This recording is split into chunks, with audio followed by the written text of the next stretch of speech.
Okay guys, so susubukan lang natin to. Yan.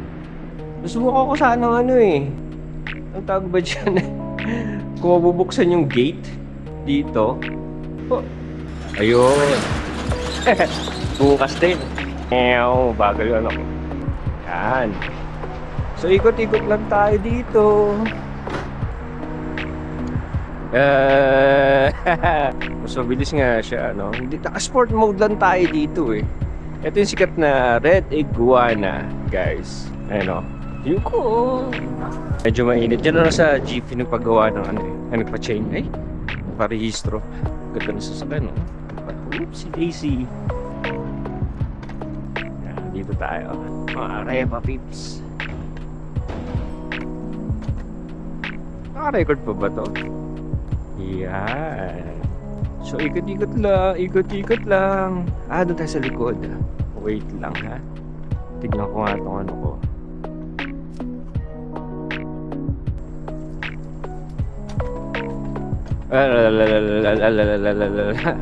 Yan, ito na yung mga ano. Okay naman dito. Daming mga pinibentang bahay, Ito, school yan. So yun, ano bang magandang pag-usapan natin? Ito, Grand Pinoy tayo. Dito sa ating block, no? Si Daisy. Ito yung sasabi ko. Ito yung gusto ko, no? May sariling daanan ng mga, ayan, di ba? Hindi, may ganito naman tayo, di ba? Kaso sobrang liit pa. Hindi pa siya ganun kalaki.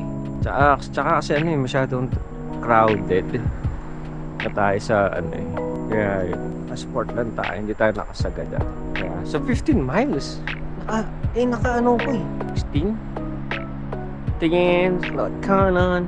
Hindi, para sa taan na pala sa kotse yata yun Woo! Yun lang. Hindi niya kaya yung pataas Nako, nibo na ako. Yan. So lang pakita sa inyo yung nibo na naman ako. Yung bike lane na walang dumadaan. At least gumawa sila ng bike lane, no? Ito lang dumadaan dito. Nakarera ko na.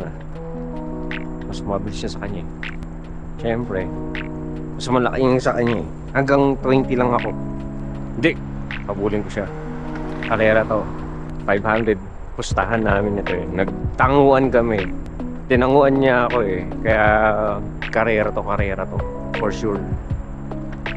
At dawag na siya lumayo na siya. Kaya panalo ko.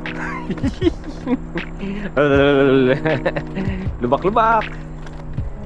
Grabe, naalog yung ulo ko dito sa para akong yung pala parang doon na walang shocks yung Meow. Uy, sorry na po dumaan. Sumurkot na ako sa amin.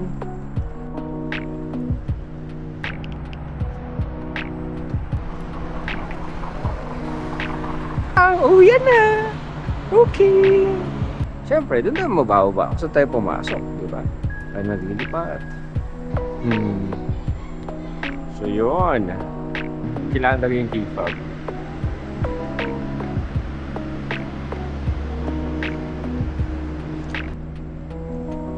Di ba? Okay.